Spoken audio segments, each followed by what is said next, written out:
there. Yeah, sure. You want to ever break it right there? Hopefully not. And then I will retweet that stream tweet. All right. And we should go. Should be good to go. Should be good to go. I hope if anybody's watching, they can hear us. I have no. Nope, not love live. That's right. For our first D&D podcast live. It's magic. Not love live. No live. All right. It's been retweeted. I'm going to copy the link. Right. Somebody else has already retweeted it. It's probably somebody in the chat, if I had to guess. That would be awesome. I accidentally pulled it up on my phone, but that also gives me the link. So that I can do a little Discord drop. Hello. It wasn't Leandri. She didn't do it. But you're about to. Nice. Okay, thank you. All right, so that is now shared in the Discord as well. All right. And we are good to go.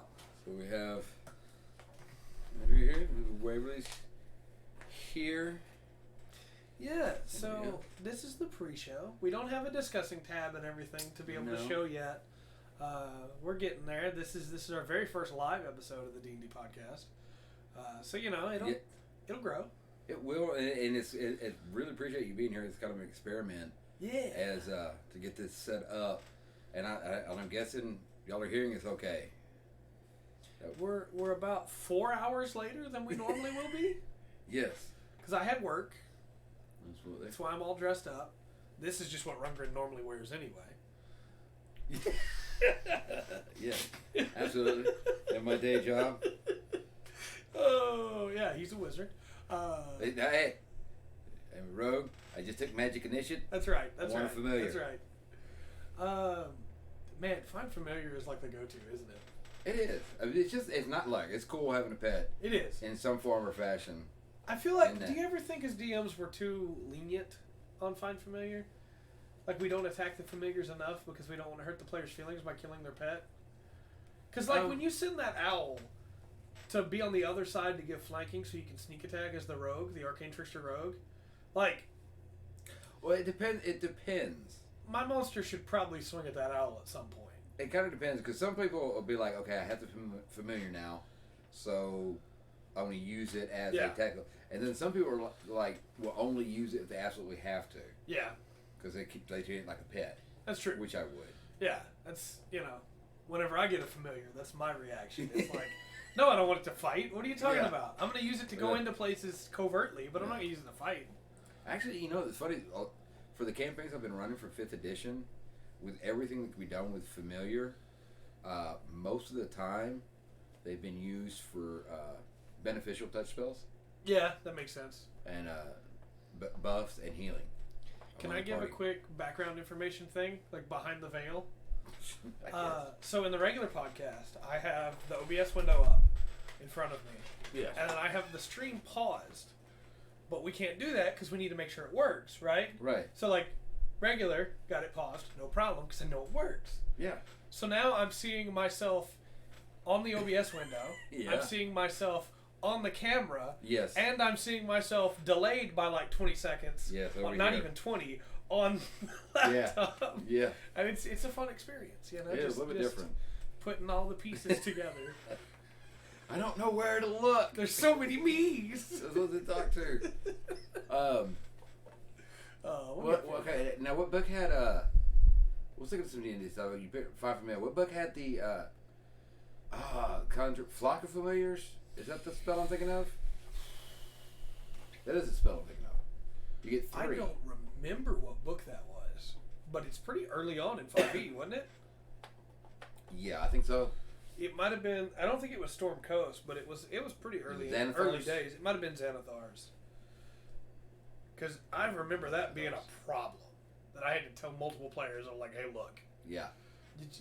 Your character is going to have a little bit of trouble with 3 familiars. Yes. I'm glad that you're here, Waverly. I'm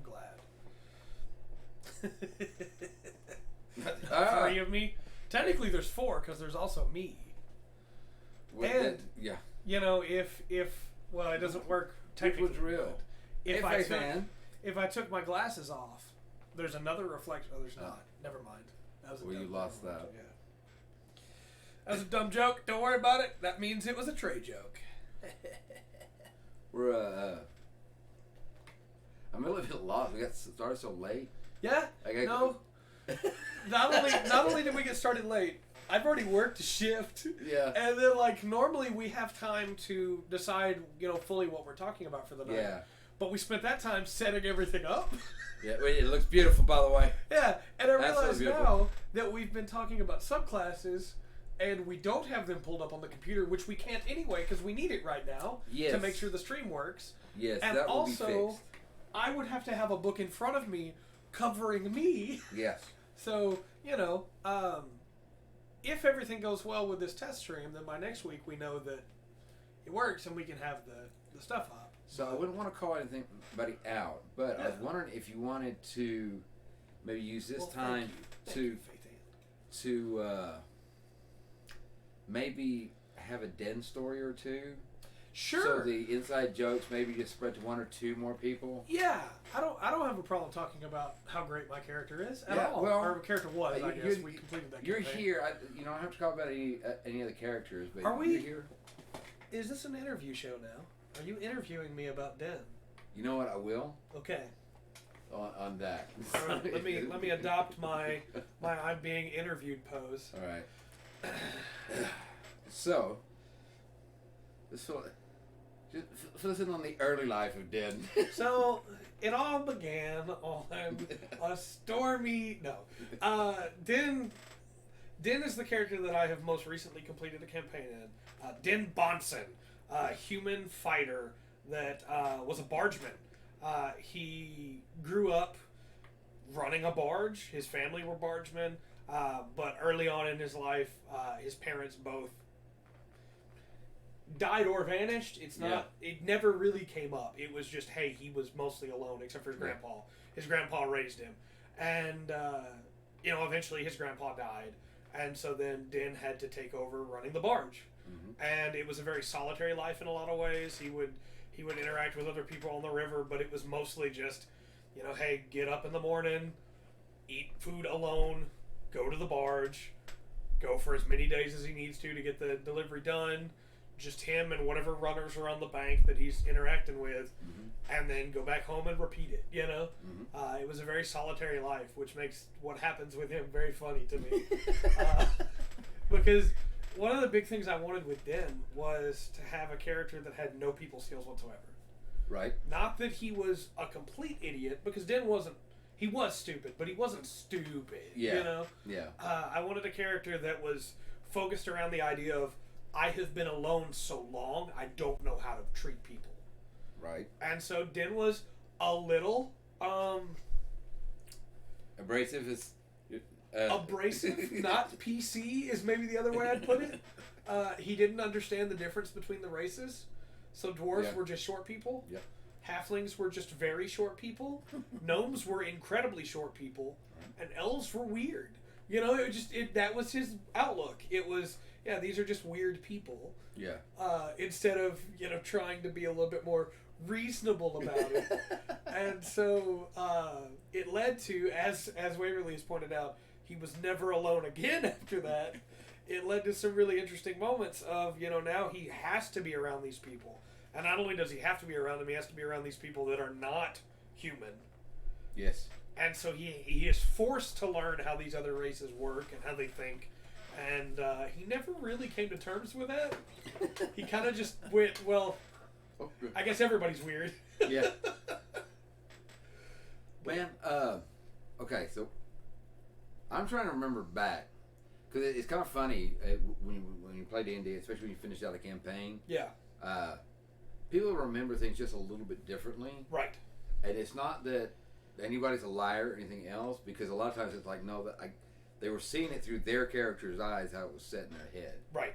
So everything may not be exactly quite as I remember it. Right. Which is understandable. But we started at first level. Yeah, we started all the way at the beginning. We would normally start at the beginning. We started when he was born. I was born at a very early age. want to get off on the tangent of whether you're born at 0 or 1? You're born at 0. Right. But should we be? Should it not count as 1? No. No. I'm just trying to be real. Please continue the interview. I want to get this straight now. You have, for most of that year, you have just been mooching off somebody else. That's fair. That's fair. All right. So, I'm trying to think because you're playing on the you've got a few videos out for the Wilder Myth. Yes. Which is procedurally generated. Yes. And it's very funny how close to Den your character has become. Yeah. Very funny because your character in Wilder Myth basically does what Den does. Yes. I can rely on your character to act the way Den would have if he'd have been there. Yeah. And I don't know how that happened. That's hilarious. Well, I noticed it because I was watching the videos back. I was like, man, charge. Yep. There's the bad people. Go get them. Yep. Gotta go take them out. Can't let them hurt people. And get many. We should specify too real quick. You'll see the Twitter link above me. Rundgren does not use Twitter. If you want to reach out to Rundgren in any way outside of the podcast with the chat now that you can reach out to him with, the only other way to do so is on our Discord. And our Discord can be accessed by supporting us on Patreon for as little as $1 a month. Yes. You get access to the Discord, and we'll be able to jump into that if you'd like to. And then you can talk to Rundgren as much as you want. Yes, absolutely. I have to keep my sanity, and therefore, therefore you hang out with us in Discord. I do. I hang out in Discord rather than go to Twitter. And we should probably specify he also shares some of his music there. So I mean, if you want to get to hear some Rundgren music. Well, so I'll put one up. I had a run that I've been working on something. Another thing, so I'm way behind. Somebody's put up so many drawings, I'll never catch up. So, I feel like, and I'm not just trying to get us to talk more about my character, but I feel like you were going somewhere with that interview. Oh, I apologize. You do not need to apologize. You're good. The camera's over here. I looked over here. It's over here. We'll get this worked out, bro. We'll figure it. We will learn how to do this. Yeah, I just have to remind myself right there. We'll learn how to do this. But it also means I can do stuff like this when I really want to be serious. That is true. No, because there's something that's coming up. I know what it is, and I know you're probably not going to say right. Yeah, I don't want to spoil it for everybody here, but. So I was wondering if you wanted to tell us if you had like a few different things that happened to Den. Yeah. So. That you remember what it will make me feel better as a DM. Yeah, I thought about immediately how he could summon a demon. Really, I want y'all to understand what I have to go through. So Sunday nights. Look, I feel like this is actually an interview about the demon incident now. So, in Den's mind, these people had hurt people. And they had hurt people because I failed a roll. It was a bad roll to figure out why they had done this. Yeah. And so Den believed they were working for somebody. And the party had just got done blowing up some demonic obelisks before that. Right, and I do believe that this was the second time the party exploded. Yes. So Den was under the assumption that this was probably related to the demons as well, because again, I rolled really poorly. Yes. And so Den got it in his head that he was going to summon the demon so they could fight it. And so he called its name. And it answered. And then we had to fight a Garisto. Yeah. But we won. Yeah. It was a very, very difficult fight, but we won. Garisto's not something that you normally throw at players that level. No. But I will say, it wasn't your fault. It was 100% mine. Let's say nobody. I don't think anybody went down in that fight. No, we held together. It got close. Let's really look. If you can get somebody to play a life cleric, do it. Yeah, you're good then. I'm pretty sure. I'm trying to think. I think of all the times that the life cleric threw that. Yeah. And it would just like, okay, like because one person would go down, which already had. It's like, okay, one person was expendable. Yes. In the group with a life cleric, except the life cleric, of course, right? Now you had backup with a druid onto that, but the dice have their own story. That's true. That's how D&D works. That's what makes it so memorable. Yes. That's also why stuff like Wilder Myth and XCOM and stuff like that always appeals to me, because it's always different. You know, it's never the same. Yeah. But with Wilder Myth in mind, another Den story that pertains to it is that at one point we fought a creature that was resistant to physical damage. And Den fought that thing for a while and just kept getting picked up and thrown through a door. And he would get back up and come running back in and then get picked up and thrown through a door. Yeah, so that's two good stories. Starting to get a picture of who Den is. Yeah. Another one of my favorites was very early on. It was our first real big boss fight. Yeah. Which was at Fort Thunderblight, where Den. That was named by the characters, by the way. Fort Thunderblight. Yeah, we named it that. The life cleric went down, and oh yeah. So then, the guy that had downed him was on a raised platform up a ladder. And so Den went up there with the intention of tripping him and knocking him off the raised platform, and didn't do so. Yeah. And then he got thunder waved. Yeah. That's where Fort Thunderblight comes from, because the life cleric got blighted. Then got thunder waved and thrown off the platform. Got up, climbed back up, tried it again, failed. Got thunder waved and thrown off the. I'm pretty sure this guy burned all of his spell slots on Thunderwave trying to kill Den. Because I should specify too, there was a chance that he got thrown the other way each time. Yeah. He could have been thrown off of the fort to his death, and he just kept, because he was so angry, he just kept climbing up. And finally, he pushed the guy. He didn't trip him. He pushed him off the fortress. Pushed him down the cliff, basically. Which, is my specialty, pushing things off cliffs. But, Den, he was a little upset about that. So he got a little mad. And, he made his way. So you got just hard-hit, stubborn. They can take the direct route. I feel like I have to... I'm trying to think of all the things that would come up for Wilder Myth, right? For context for people. Right. As to how ridiculous it is that your character in Wilder Myth is following the same path randomly. Yeah. That my character did in your campaign. But, so at one point, the party...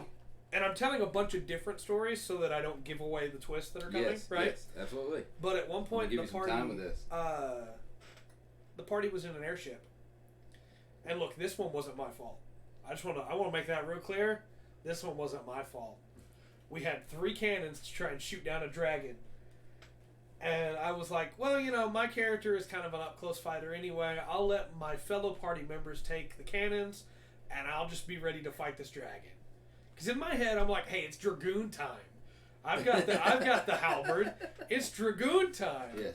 And because the dice tell their own story, the other players at the table, who are all very good friends of mine, rolled multiple 2s and 3s and 2 nat 1s, if memory serves.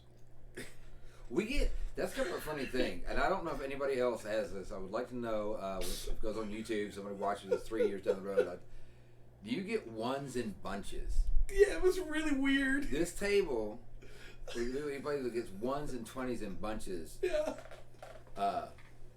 It's like, it's wild. It was the worst I had ever seen people roll. And I was sitting there going...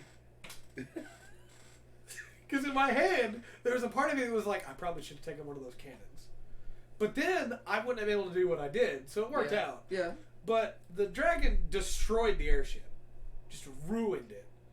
And my character got a moment where he descended from the sky like a dragoon, halberd down, and the roll was immense. It was the silence at the table as everybody recognized what would happen if I missed. The ground was very far away. Yes. None of us could fly at that point. And so if I missed, I was dead. But I felt like we were all dead anyway because the airship was falling out of the sky. Yeah. So I took the chance and I hit. And then I just kept having Den ram that halberd in to kill that dragon, and we did. Killed that dragon with no help from the rest of the party.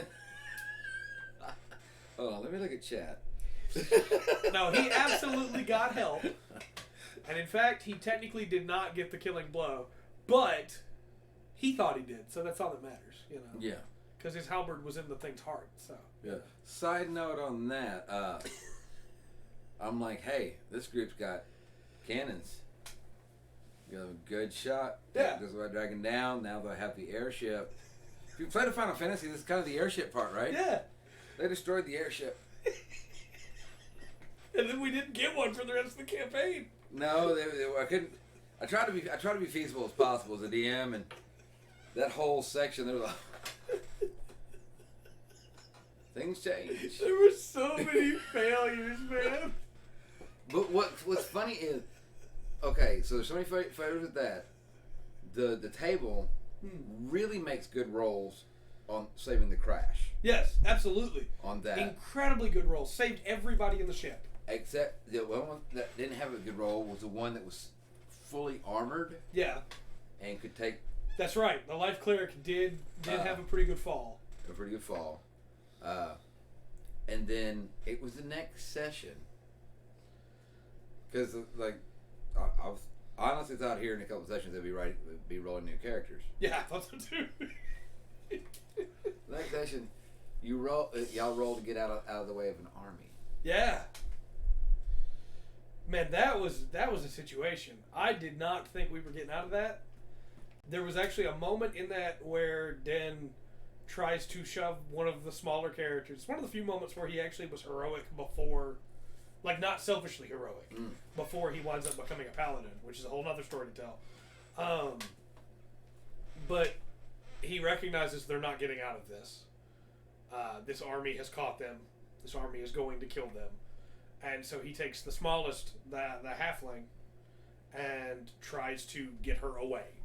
Tries to shove her through a spot in the rock so she can get away. Because he's recognized they're going to die here anyway.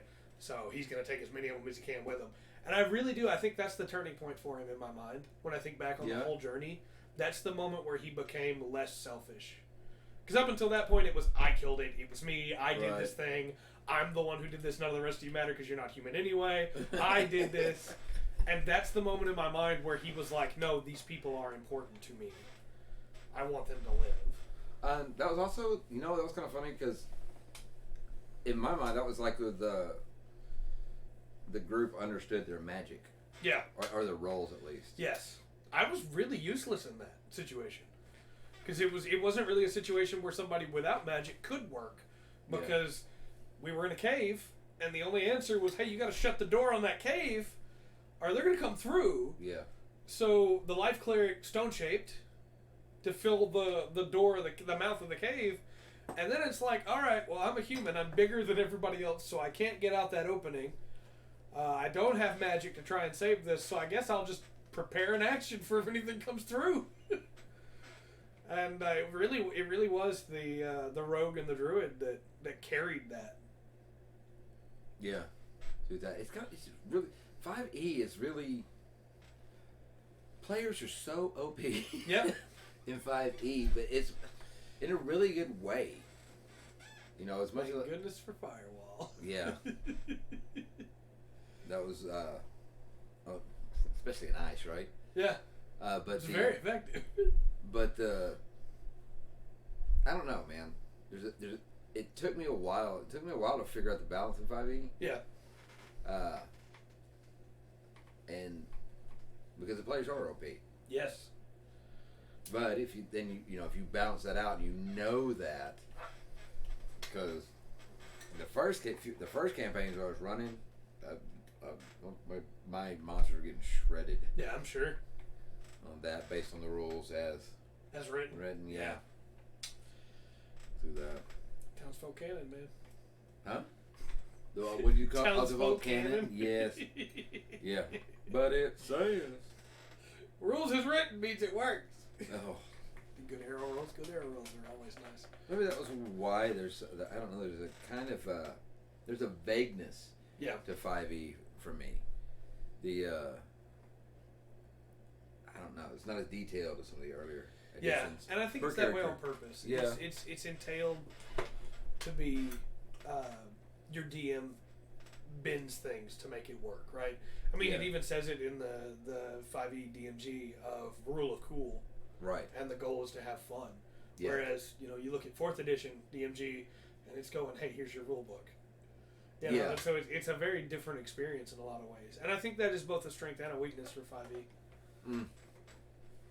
Well, the very first edition was super strict. Second edition comes off as super strict, but really that was It was much less strict, I think, than 1st edition.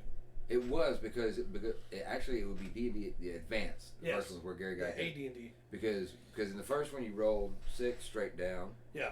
And then you have the intro to AD&D where Gary Gygax himself is like, hey, you may want to make your own character. Right. And that's where I think some of the few of the crazy ways to roll a character. Well, and that's also where leveling changed. Like, I think people may not think that much about it because we all joke about, haha, 1st edition, you only level by breaking magic items, haha. Yeah. But, like, AD&D, suddenly getting the ability to level just by doing what you were already doing anyway, that's way more open than 1st edition. Still a lot of restriction on the, like you have to have a 15 in intelligence to be a wizard. Mm-hmm. Paladin would be really hard to get. Yeah. There's a few of them. So you have to rearrange your stats. Yeah. To get that. I don't know, man. I'm a little upset that I missed out on, I think, play 3rd edition. Right. And go through that, especially with the Townsfolk canon. I mean, I'd love to use that. Look, I only got to use it once. I bet. But the DM was very strict, rules as written. So I had hired 25 townsfolk. Yeah. And 25 townsfolk is 25 squares. Yeah. And 25 squares is well over 100 feet. Yeah. So, boom! It was great. Yep. It was great. I think that to answer what Waverly put in there, I think that there is a balance to strike, right? And we've talked about this before. I think that not trying to kill your players, but also not trying not to kill your players. And I think when the book is being a jerk, especially when you're running a book adventure, the book is being a jerk. I mean, there's some like Tomb of Annihilation, Tomb of Horrors. You expect that, right? Yeah. But everything else, like when the book is telling you, well, yeah, if they touch this crystal, they die. It's like, well, that's not fair. That's kind of rough. You need to give the players a heads up that, hey, that crystal looks really not okay. Yeah. You got to find that middle balance. And I have seen books that are like, and if the player interacts with this in any way, their brain is dissolved. It's like, how are they supposed to know that? Well, yeah. Some creatures, the little brain on legs. Intellect devourer, yeah. Intellect devourer. I can't. I'm gonna touch it. Yeah. You do that. You do that. You go touch that. But yeah. It's like the insight suckers from Bloodborne. I want to run a Bloodborne campaign so bad. Yeah? I really do. I think it would be a lot of fun because you can use the trick weapons and have like a bonus action to switch between modes. I think there's a lot you could do with there, especially with insight as a mechanic. But, that's going to be... Time? Is something about time? Yeah. Yeah. Understood. Yeah. If time could just slow down.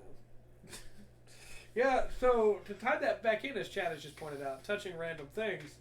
So Den becomes a paladin, which, again, not going to spoil things, but pretty funny how some things worked out. Yeah. Sentinel and all.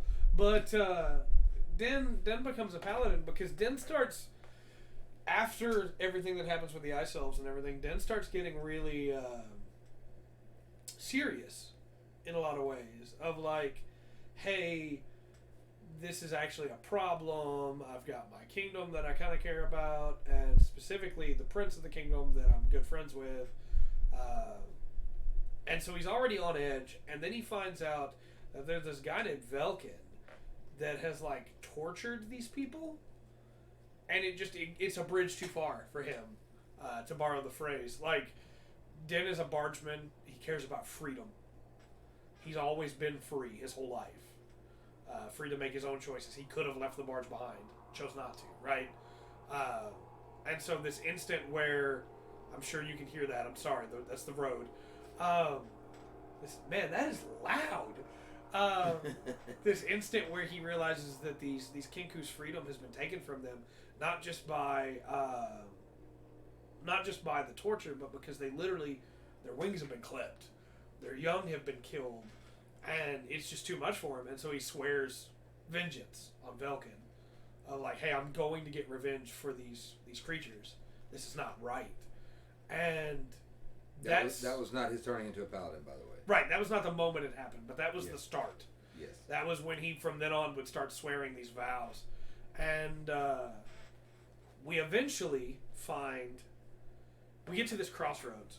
And Den has this thing that he does, where he's like, all right, which way are we going? Let me take my my anchor, my drag stone. I'm going to throw it up in the air, and whichever way it points, that's the way we're going. And so it pointed to go down. And so we went down, and there was a whole bunch of puzzles down there that include, like, grate that you have to get on. I don't know if you remember this or not. It was fun. Den was on the bottom side of it. Yeah. On a grate that flips. Yeah. And so, it took a lot of work to get Den out from there. But eventually, the dwarf cleric did it. 2 4th level spell slots. Yeah. Just to get old Den out of there. Yeah. But eventually we get down to this creature. We're on the D&D podcast. I can say its name. Yeah, a beholder. And can't use that name in any other game that you're talking about. Really wish they hadn't done that. We ran into a beholder and we fought it, but then there was also there were 2 things in the room. And my memory of this gets a little hazy because I was pretty emotional at the time because it was a big thing for Den. But there were these 2 things in the room, and one of them was it wasn't the cube of force. Mm-hmm. It was the cubic gate, right? Mm-hmm. Okay. The cubic gate was on a pillar, and the other thing was a crystal statue, right? And due to a bunch of different things, wound up figuring out that was the goddess of vengeance, basically, the goddess of war, who was an angel in this world, and sister to the god that Den served. And so she was like, hey, you've been swearing pacts of vengeance? You're pretty strong. You're mine now. And Den was like, yes, ma'am, let's go. Let's go kill the guy I swore an oath of vengeance on. And then one of the party members, whole side tangent, has nothing to do with Den. One of the party members went down and touched the cubic gate, and the cubic gate turned her into a goat. But that... Yeah. That's neither here nor there. Yeah. There was a goat in the party. Yeah. For a session. Yeah. I had to carry her on my shoulders, just like. But we got out of there. Den was paladin then, and I am obviously skipping a couple things. I didn't even bring up the orcs, or it's not that I forgot them. It's just that I'm trying not to tell the entire campaign. Right. But then after that, the party was sent on a quest to go find these elemental stones. Mm-hmm. And each one of these was very important. And each one had their own different way to get to it and stuff like that, different costs that it gave. And I should say, for anybody who's worried, the goat did turn out okay. She got turned into a halfling, half goat. So a goatling, as Din referred to her from then on. Yeah, I have satyrs, or a satyr in the world. Yeah. It was pretty cool. Worked out. Yeah, we didn't eat her. She appreciated it too. Good job, Din. Yeah. So we go to get these elemental stones, and Din's is in this really cool place that involves Valorant of the Frozen North and everything there. But to keep the long story short, white dragon, gnomes working for this dragon, then ash monkeys? Were they ash? Is that what they were? I'm sorry, Ray. You threw me off the ash monkeys. Did I have ash monkeys in the campaign? Yeah, they were the things that ran across the chains and guarded the Stone of Fire. Yes. So these ash monkeys.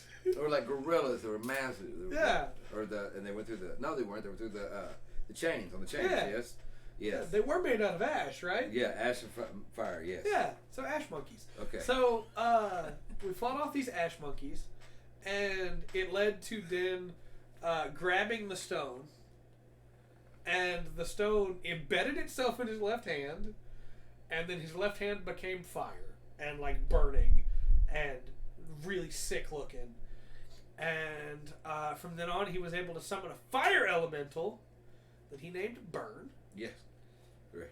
That was, a very creative thing. Look, I should mention, Din had gotten a blink dog earlier on in the story, and he had named his dog Barge because he's a bargeman. Mm-hmm. Din's not the best with naming things, is all I'm saying. He gets a horse later, and he names it Swift Vengeance. Like, he's not very good at naming things, okay? But, anyway. But they go weak, by the way. Yeah. Yeah. Yeah. Look, he's a special guy. Yeah, we don't talk about the X-ray. Yeah. Apes. Yeah. From Balan Wonderworld. Yeah. Man, I wish they had named that something different. I know. Either way, so.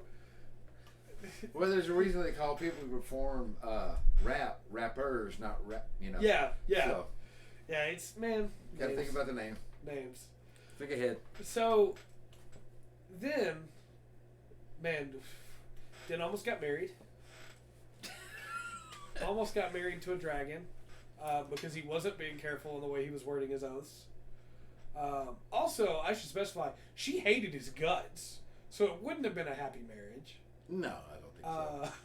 It would have been a long marriage because she would have eaten him. Yeah. But, he almost got married. He did wind up getting married later. Spoilers, I guess. But what other really big Din things happened? There was the moment in the hallway. I think that is the one out of everything in the campaign that has stuck with me the most. So, really clever, by the way. I should specify. Thank you. I think it is a very clever trap for a paladin. Thank you. Because how does the paladin turn away? In the final bad guy's palace, we ran into a hallway that. If we go down that hallway, bad guy's probably down there, right? We start going down this hallway, and he has all of these people that are stuck in like a perpetual state of death. They can't die in this hallway. And so Din, being a paladin of vengeance, is like, all right, I swore an oath that I will give restitution, I will fight the greater evil, but I can't turn away from these that are right in front of me. And so Din's response is, I have to end their misery individually, one at a time. But the hallway was magical, and it didn't end. No, it did not. It just kept going. And so Din wound up like 30 minutes in the hallway. Yeah. And the party had to drag him away. 2 characters tackled you to drag you out. And I almost got the cleric too on the trap. Yeah, almost. Of that. Din being Din. Yes. I was played, it wasn't you met or anything. Kind of threw that off, but then Din almost got in that trap as well. Yeah. Yeah, with the other beholder. Yeah. Yeah. Yeah, with the chains. Let's get that. Yeah, there were some really good traps in there. Also, the traps are hard to do. They are. That's why I don't do them very often, man. I get nervous about them. Yeah. With that, and then sometimes puzzles, riddles kill me, man. And yeah. DM riddles are weird because players will. It's only one of two ways. Get it right off the bat, or yep. Never. Yep. Yeah. I don't know why that is, and I'm just as bad as a player. On the rare occasion I do get to play the come across the riddle. It's something about it, man. I think if you were presented that riddle in a video game, right? Yeah. I think you'd be fine. Right. You'd be like, yeah, no problem, because it's just me. But it's something about being at the table with everybody else and going like, okay, well, I don't want to do too much of the riddle myself, so let's get everybody's input. Yeah. And then somebody else has a completely different way of looking at the riddle than you do, and you go, no, I know I'm right. They can't be right. I'm right. Yeah. And then it's like, well, okay, well, let's look at it from your way, and then you go, oh, maybe they were right. And then you second guess yourself. Right. And yeah, I don't know. And then you go down the yeah, I got you. Yeah, I got you. It's crazy. And of course, not everybody likes riddles. Not everyone, like, I don't want to play. I don't want to do riddles. I want to hit something. I love riddles. Love riddles. The Redwall books almost always have a riddle in them. And in one of the books, it doesn't change. Like most of the books, there's like a good weapon or some lore snippet that they need to be able to win that's stuck behind the riddle. And then in one of the books, it's just like they couldn't. Not saying they couldn't because he's a bad author, because I think Brian Jakes, rest in peace, is one of the greatest authors there's been, in my opinion, especially for children's fiction. But there's one of the books where it's just not tied to the main plot at all. And the riddle is just like, yeah, the main plot's going on, and then there's these two kids back at the Abbey just solving this riddle, having a good time. And it's like, heck yeah, this riddle's fun. Just lick the door. I try to. I try to reword riddles. You do that? Yeah. Best I can. I do that. Try to set them up. There's a couple of tricks. There's a couple of puzzles that kind of easy to set up. Y'all did one way back when you had to figure out the where. Yeah, which one? Where did they go? Bag. Yeah, and where they. Yeah. When each one to that. I was really confident about that one. Yeah. I think right away I figured out what that puzzle was. Yeah. And was like, okay, so this is what it is. And then the Druids player was like, yeah, you got it. You're right. This is what it is. Yeah. And we just bounced it back and forth and got it pretty quickly, I think. Well, it didn't get... I think it's finalized on a roll. Yeah, it was. The cleric was like, made a religion check. Yep. For the... And gave us the last clue we needed. And gave the last clue to be able to just put it all into place. I was actually very proud of that puzzle. That was it. Yeah, that was a good one. You ever look at yourself delayed by like 4 seconds afterwards to go, what hand motion did I just make? Right. It is. I gotta take this off. This is about 10,000 degrees. That's fair. In there. So you're no longer a magic initiate. No, I don't have my familiar. I tell you what, I'll have a familiar next time, at least for a second. You should instead take spell slinger, even though you're a rogue. Possibly. I'll have to think what my feet will be.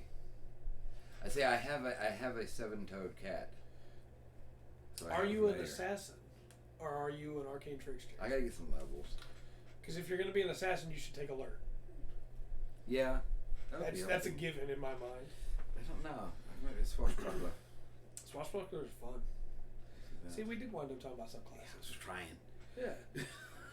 Why isn't there... While we're talking subclasses, I know we were doing Den Story, but we hit most of the big parts. We didn't talk about his future and everything, but... Yeah. So if they want to know, we'll carry that on in the future. Yeah, if people want to know more about Den Story. Why is there not a rogue subclass that is a good guy? So, like, hear me out on this one. I agree. You know how, like, in the movies, you get your gentleman thief, right? Or you get your, hey, this is the bad guy that is now working with the good guys because there's a bigger threat out there. And I guess in some ways that's what the rogue already is. But I want, like, I want the crook turned straight, right? I want the, hey, now I'm a detective, but I used to be on the streets. Right. You know, I want the subclass that benefits from, you know, hey, I've cleaned up my act. I've gone straight. I'm not a part of that anymore. Investigator would be a good one. Yeah. Right. I think so. Because you could still have your contacts. Mm-hmm. Or detective. I don't know. Come up with another word for it. I'm trying to think of one. You could do that really easily in Call of Cthulhu, and that kind of is one of the backgrounds for the private investigators in Call of Cthulhu. Yeah, I could. But that's a theme. Yeah. For it, so. I'm like, hey, I used to be pretty rough and tumble, but now I'm on the straight and narrow. Yeah. I got a wife, I got kids. You can't drag me back into that world again. And then somebody goes, yeah, well, here's the elder sign, and they go, oh, I didn't want to have to do this, but I guess it's time to put the gun back on. And they walk out with an iron on their hip and face a Shoggoth, and then they lose their minds. And now I want to do a noir campaign. Yeah. Everybody's got, you got to talk like that too. You've got to do. Look, doll, I'm just here trying to get some information. I never expected it to start like this. I wrote a short story once about a 1940s detective. Yeah. That had been dragged into the world of the Fae. Not like he was physically there, but like they were all around. Right. And kind of like Harry Dresden style, right? Nice. And he got dragged into that, but it also had yokai and was like, what if all of them were real? Right. And so it was like him having to deal with that. And it's still one of my favorite short stories that I ever wrote. He winds up teamed up with Gwishki, that he calls Wish. Those are the demon dogs from Irish folklore. And he names it Wish. Because he keeps trying to call it Gwilgi, and it's like, it's Wishki. It's like, well, it's written like Gwilgi. Right. So he names it Wish. That's neither here nor there. It has nothing to do with what we're talking about, but you know. We warn people. Yeah. People should know by now, if I'm on a podcast, it's going to derail. I was on the Paramecia fan cast for less than 5 minutes before we derailed the entire thing. Yeah. That's, you know, if I'm on a podcast, that's what's going to happen. The rails are over there, and we're going this way. You can't make me go where... I don't like railroading campaigns. See how I brought it back? Very good. Very good. I don't think you should railroad your players. I think you should build a story together with your players. It's more fun that way. It is. That's what it's supposed to be. Yeah. Because if you're railroad... Your DM is supposed to be a little bit of a player as well. Yes. And if you're railroading, you're not. Yes. You're... I don't know. Then you're just a weird rule. Just follow the anchor. That's not railroad. That's chance. Yeah, right. Also, I have no idea how long we've been going or how long we plan to go. We got about 47 minutes. Okay. I think we've been running good. We've rambled well. Nobody's left. Where do you? Oh, I see that now. I was trying to look at it way over there. I would never try. I was like, no, I can't. I can't see that. Everybody was like, "Why would you take your glasses off if you were trying to see?" Right. You know, Den was a bit. You got called out. Den was a bit of a railroader. Look, Den was a paladin. When it got down to the point where people were in danger and Den was a paladin, there was no question. We don't have time to. We don't have time to do this. There are people that need help. Falcon's right over there. Yep. But they weren't railroaded by the DM. That's right. Look, all I'm saying is if you got a paladin in your party, you got to know what's going to happen. You know? You got to know what's going to happen. I want to play an old man paladin. Yeah. Evil. You know what I just realized? No. Now that we have the live camera going, yeah, we can do special stuff about roleplay. Absolutely. Where the difference in body language and how important that is, and do a visible test of it.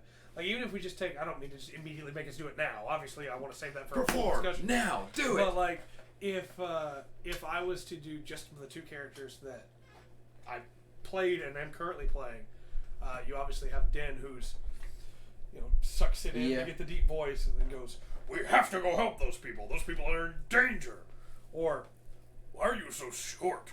I don't understand." Or if you pitch it a little bit lower, "Barge! Mm-hmm. Barge, come here, boy. Go, boy." You got that big gruff voice. And then when you go for the character I'm currently playing, Axiom, then it's, "Well, I don't know if that's such a good idea. I think that maybe if we were to just instead consider what we're doing for a moment, then it's very neurotic, it's very retracted and always shifting, and it's a whole different character. I like the don't touch me. I like the he can't do he's too nervous to do a proper scholar's cradle. Yes. The little front one there. No, steady. Keep it steady. Yeah. He's fun. And again, I think you do that for like each character you play, right? When you make the character, in my mind, and this could just be because I've been making characters for a long time, in my mind, you assign them something, and then they have that, right? So like Fukjas, the old barbarian I used to play, he would go, Fukjas is clever. Yeah. And it's just like, it's a little thing, but I can do that and be in Fukjas. Like, I'm back in that mindset of, hey, I'm the idiot that doesn't know what he's doing, But... Didn't take long to get there, did it? Yeah, no, that's a pretty short path. From here to here. I don't know. I guess you do the same thing, and I think a lot of times you do it without thinking, especially from DN's point of view. Yeah. If I got to jump around, like from the difference between when you're talking to Fanes, because when you're talking, when Fanes and talking to the Prince, my king, or my Fanes, the Egyptos.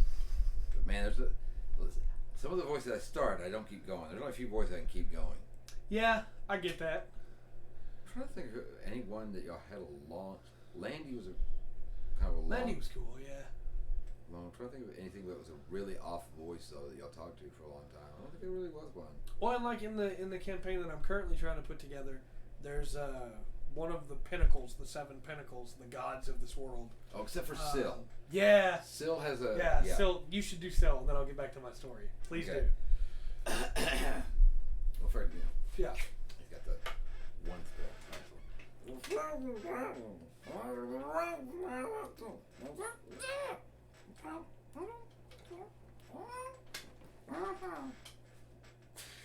I'm sorry, I really wanted to laugh, but I didn't want to overload the mic while you were trying to do it. I don't know if it was loud enough. Yeah, no, it was great. In the campaign that I'm currently trying to put together, one of my pinnacles is this guy that really cares about speed, right? Mm-hmm. And so, in my head, when I'm talking as him, in my head, the easiest way to do it is to have, he's bouncing. And so, like, in my head, he's going from one leg to the other leg. Right. He's ready to go. Yeah. And so when he's talking, it's, yeah, no worries. I got this taken care of. Don't worry about it. We can get this taken care of. Yeah. Are we done now? Can we finish up now? Are we good to go? I was like, yeah, because he wants to leave. He's ready to run, And that's what he wants. Yeah. I like the little bouncing. Voices are tough. Voices are difficult.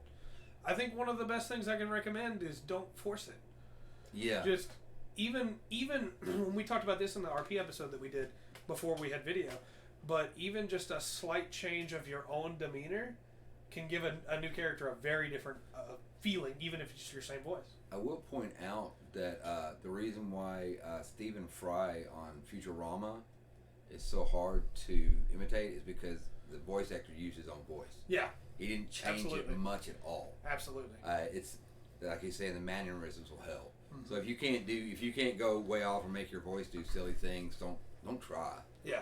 Let that use the mannerisms. If your guy's lanky or strong, whatever, it'll come through. Mm-hmm. Also, sometimes you do a voice and everyone hates it. True. And that's okay. Anytime I do a bugbear, I have players that hate bugbears. They will kill bugbears in my campaigns. Just so they won't speak? Because, yes, they don't want to hear them speak. Because it's, hey! Look out over there! What are you doing? Oh, that's awful. And they hate it. They hate it so much. I can understand why. I want to kill a bugbear now. Yeah. Yeah. I never thought of mannerism changing that. I never thought of that. Awesome. Also, what do you use online? That's a good question. Also, that I use Roll20. I just out of curiosity. We're not sponsored by anybody. Right. I'm just curious. We could be. Right. Yeah. Yeah. Absolutely. My email's open. The business email is in the description for this very video when it goes up on YouTube. So we could be. Roll20 in the Forge? Yeah. Oh, I don't blame you. I'm a Roll20 and Incarnate for maps kind of guy. I like Incarnate. Even the free version. I've used that. Well, that's what I made the last world out of. Yeah. On that. I've been wanting to play around with World Anvil a little bit just to get a feel for it. Oh, was that the one I messed with? You mentioned it a couple times. Did I? I think that's the one where you can put it. Oh man, it gets silly with the amount of detail on it. Well, the real reason why I want to mess around with it is because I make a lot of homebrew worlds. Yeah. That don't just use the basic D&D rules. Yeah. When it comes to the races, and so it'd be a lot easier for my players if they could just have a resource to be able to pull up that information instead of just having to message me and go, hey, what was it about Dragonborn in your world again? Yeah. So it's just, we're not sponsored by them either, but we could be. Only played Pathfinder 2. It's introduced not long after it came out.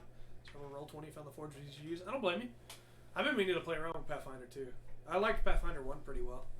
A little more complicated character creation-wise than I like, but I think once you've made that character, you got a lot more options than you do in D&D.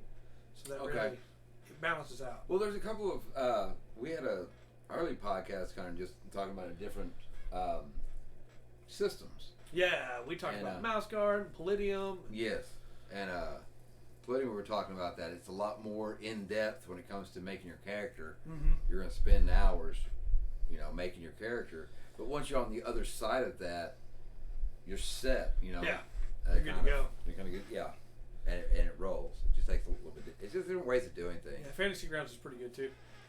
I feel like I should specify too for anybody that's like, what is the topic that they're covering here?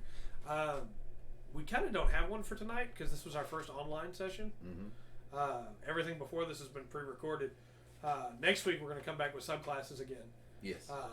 And get all that going well. Pathfinder 2 is a little more complicated from 5e. Not as much as Pathfinder 1. That makes sense. Okay. It's a good middle ground.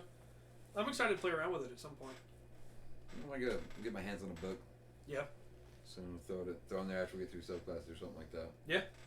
We also have stuff coming up. Strixhaven's coming up. Yes, and the dragons. Yep. We'll be having dragons soon, sir. Yep. October 9th, right? Yes. One's in October, one's in November. I think the dragons are in October. I think dragons is October and Strixhaven's in November. Yeah. So we got a lot of good stuff coming. Cute. Dragons are great. I'm really excited for that dragon book. Actually, I wasn't until I got looking into some of the stuff coming with it. Well, you're a little more pumped up about Strixhaven than I am. Yeah, I'm really stoked for Strixhaven. I love the idea of hey, here's, again, I think in a lot of ways what 5e has let DMs down on, we've talked about this before, is the modules to be able to use in their homebrew worlds. Yeah. I can't take any of the pre-written books for adventures and just throw them into a homebrew world. I have to change a bunch of stuff to make it work. But I can take Strixhaven as a setting. Yes. I can take Ravenloft as a setting. I can take Theros as a setting. And I can just dump them in my homebrew world and not have to change anything. And it's great. Yeah. I love that. Because I can go, hey, here's the world, whatever you players want to do. And then my players go, well, we want to go to this Magic Academy. And I don't then have to make a Magic Academy. Yeah. I can just grab my Strixhaven book and go, sure, let's go. Yeah. And like I said, after our Van Helsing, which we went through that, Von Richten. Van Helsing. Sorry. Wow, it's late. Can we talk about the Van Helsing movie? Yeah, I like that movie a lot. Actually, it's a really good movie. Yeah, it was. The Ravenloft guide. Yeah. To that, yeah. If it's set up like that, it's going to be so usable. And Trey-led. You're right. My campaigns are weird. My campaigns are really. We talked about this before. Rundgren is a plan DM, right?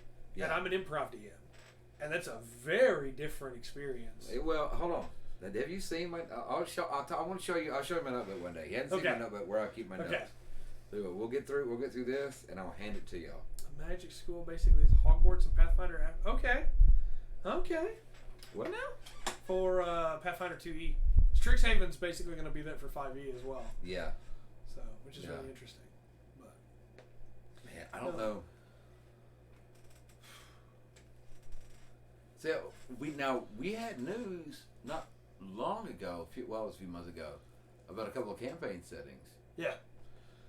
And we still haven't heard back yet on that, really. Unless are they counting the Ravenloft? I don't think so. And the Strixhaven? It doesn't seem like it. Well, Strixhaven's not a classic one. No. And the Ravenloft is the Shadowfell, but yeah. I like Ravenloft a lot, though. think they did a really. I'd love to run a Ravenloft campaign, especially in like the worlds that we made, the domains. Oh yeah. I would love to run one for my Yes. my little sleepy port town. Its name I've forgotten. Yeah. She wrote up the. See, he says he's a playing DM, or I'm a playing DM. He's an improv DM. Go watch that episode. Yeah. His is written up like it come out of the book. But see, I'm looking around the room at the last minute for sparking ideas for names. For what it's worth, what you got from there is what I prep. That's it. Yeah. And then, players go, well, I want to go into the tavern. It's okay, I don't have a name for the tavern keeper, but that's all right. I'm going to make an NPC on the fly. Yeah. Here's the tavern keeper. I do think that's okay, too, for the comment in chat about not really being able to add much because of Pathfinder. I think that the systems may be different, but I think that the core principles of roleplay and prep for DMs, all that's the same, so it's good. Yeah. What's the tavern keeper's name? His name is Bernard. Bernard Delsman. Jonathan Bigsby.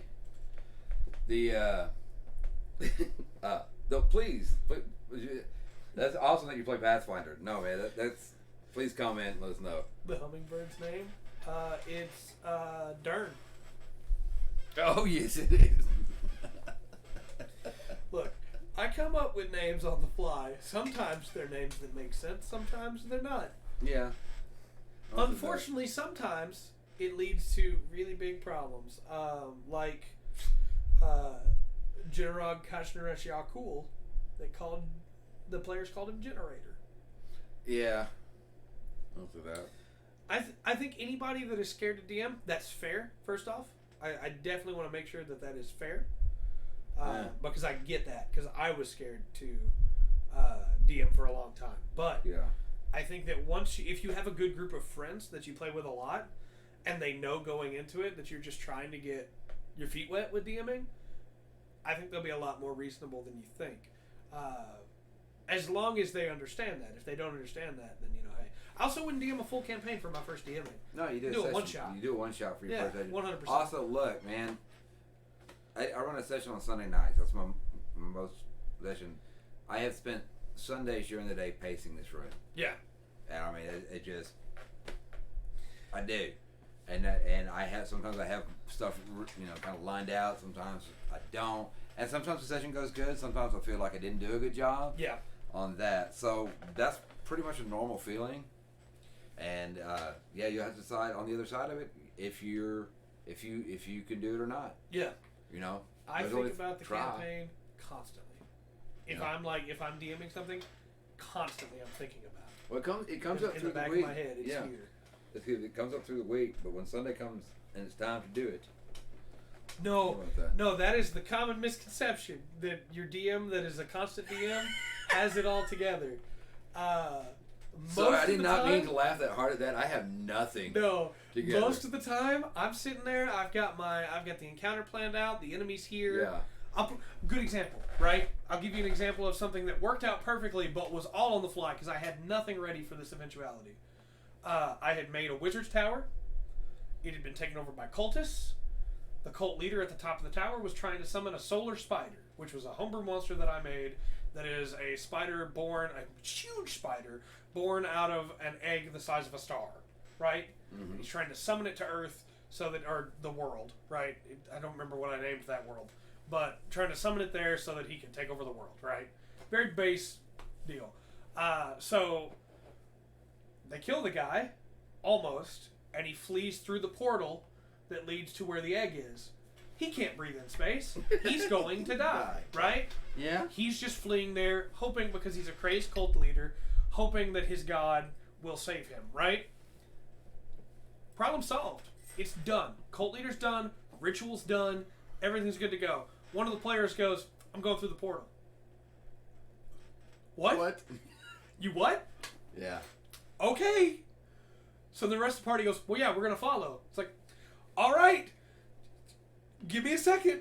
Let me get you moved over to the right map on roll 20. Quickly add a space map. Drop the egg in there. Now they're fighting in a demi-plane because I'm not going to drop them into space and kill them all. Yeah. Now they're fighting in a demi-plane against the solar spider to try and kill it and escape the demiplane in time.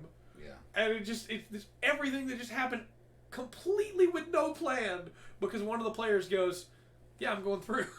Why would you go to space? You know space is on the other side. You can't breathe there. Sure. And should I have punished them? It depends on the table. Depends on the table. Exactly. That's like my answer every time. Exactly. Depends on the table. Because one of them at the table was a very new player, and it was like, yeah, I'm not going to punish them for that. You know? Kind of player. That's fair. I'm not going to punish my players for making that decision. Then you need to sit on. Then you definitely need to sit behind a DM screen. That's what I'm going to say right now. You definitely need to sit behind a DM screen. Always have the screen so you can, or especially if you DM out online, that way you can go, excuse me? I mean, and go, okay, all right, okay, no problem. We can work with this. Right, I can do something. At the end of the day, I should have explained more that was going to space. Yeah. That I should have made it more evident that going through that was death. Right. And so I was like, I can't blame that on them. But no, scrambling to get stat sheets together because I didn't plan on them fighting this thing. Yeah. You know? And I think as a DM, you should always be ready to make up a stat sheet on the fly. If your parties decide to attack something they shouldn't have attacked. Back a little bit because this person that has said, that is Pathfinder. Yeah.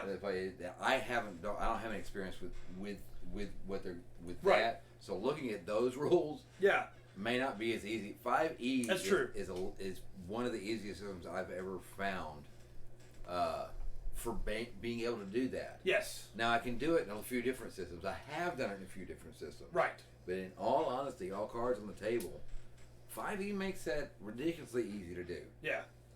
I also think there's, especially in 5e, there's too much prep you can do. Like, you can easily do too much prep. Yeah. Because there's so much that's random, right? Especially if you do random loot, it is so easy for a deck of many things, or at certain times a bag of holding can throw something. Bag of holding, a key to any door, a robe of many things, wild magic. Yeah. There are so many ways that things can just derail. And if you're not careful, you'll have planned all this stuff and have to just throw it out. Yeah. It's like, well, why waste the time to plan all that? You know? Well, also, for me, I don't have. For me, I just kind of set a scene. That makes sense. Sorry, go ahead. No, that's fine. Oh, I'm sure.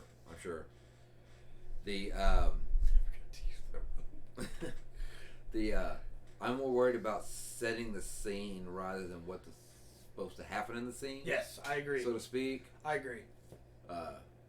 That way also that also keeps me from railroading. Yes. So if you have even if you have a series of scenes in your head, if your players decide to take a left, if you haven't mapped out the whole word for them, and you have a scene, you can slide it over there to the left that they took, if you need to. It's not.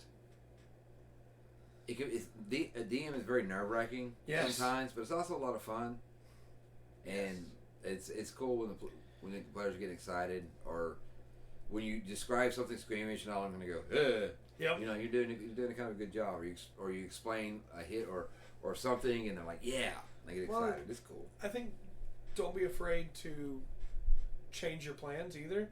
Like, you may introduce an NPC, and you're like, yeah, I'm really proud of this NPC. This NPC is going to be really helpful to the party.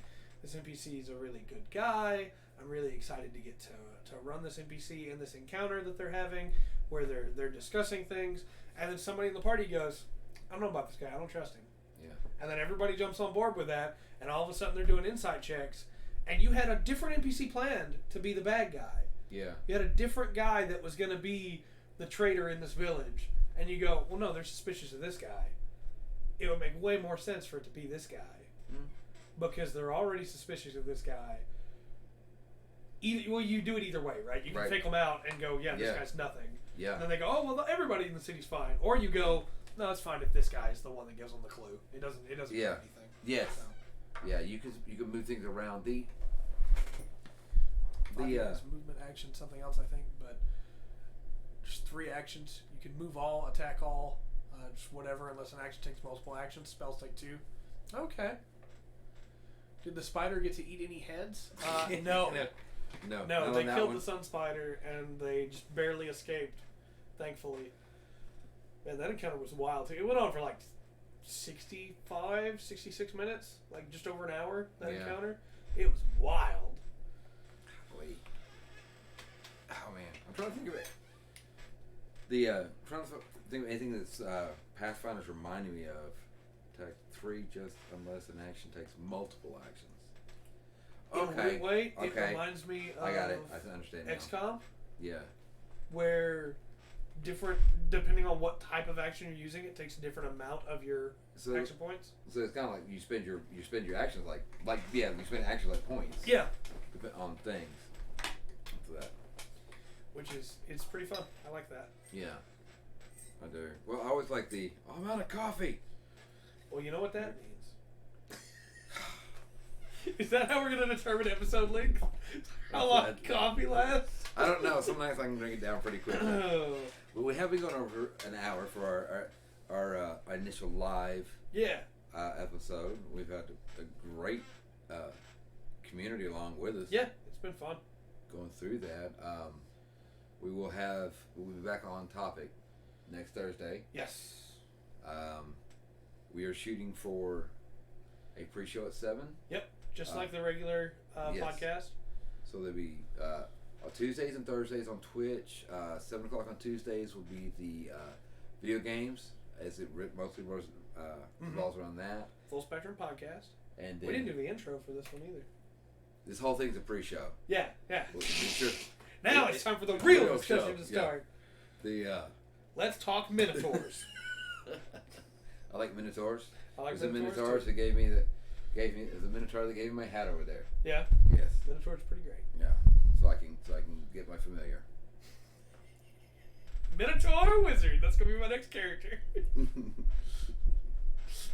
I can't wear my hat because of my horns. Right. I have a special one, but you have to get 2. Yeah. One on each side. Oh wow. Playing a ranger that used a hammer and a knife. The last boss of the campaign, we were on top of a tower. Character defeat called Catfall. It's that legendary in acrobatics. Took no fall damage. If you land on something, it takes full damage. Took the boss off the tower with you and landed on top of it. Nice. That's pretty great. Nice. Normally we wouldn't have been able to, but due to extenuating circumstances, Thursdays will be open for 7s, and I feel like if we just have it at 7 as well, that makes sense. So we have Tuesday podcast at 7, CT. Yeah. Thursday podcast at 7, CT. Yes. And that way it's all just the same and nice and yes, feels good. Officially starts at 8. Yeah.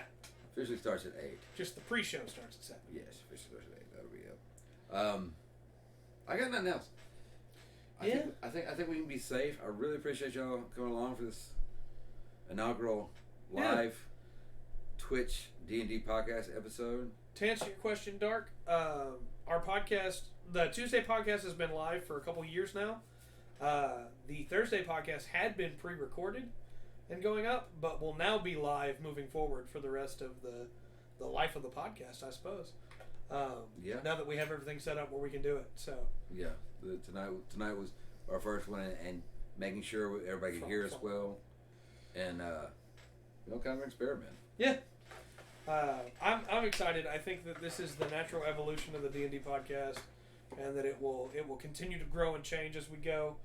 And thanks for the follow, Dark. Appreciate that. Yeah, thank you. Awesome. Yeah, we'll be back next week. Tuesday, of course, with the Full Spectrum podcast. Might have to pull Rundgren for that again. Yes. Because our regular hosts have been sick and working. But we'll see. Maybe they'll be back. And then as that podcast started as a pre-recorded podcast in my living room with a Yeti mic on a table. Yeah. And grew and changed. This one will too. We'll probably start finding some weird things to add in. We started in my living room, right, with a Yeti mic on a table. But I'm sure eventually we'll add in some fun little things like we have on the regular podcast. Maybe some games. Maybe I can start bringing the axe over here. We'll get something figured out. For sure. Help, get some good interactions, some stuff to think back. Yeah. Might also, there's a few things we'll do, and we'll keep upgrading. We had a stroke of I just kind of we got very, very lucky. Yeah. On a few things that let us set up to do this. Yeah. So I'm thankful for that. We're going to keep doing that. Yeah. Appreciate all your support. I'm gonna let him sign. Do you want to start the podcast and end it? We'll do the intro, then we'll end it. Okay, we're gonna do the official intro, and then we'll end it. I like the chat interaction for sure. That's the main goal with keeping it live. Yes. So, hello and welcome to another exciting episode of the Full Spectrum D&D Podcast. My name is Trey. I am Roman. With all that said, we've been the Full Spectrum D&D Podcast. I've been Trey. I am Roman. And remember to always enjoy the full spectrum the D&D and roleplay has to offer. All right, he's going to have to grab the mouse. That's right. Over The there. mouse is all the way down here, and I've got to end the stream over here. Thanks for coming out, everybody. Guys. You know, thank you. I shouldn't say roleplay, because all that roleplay has to offer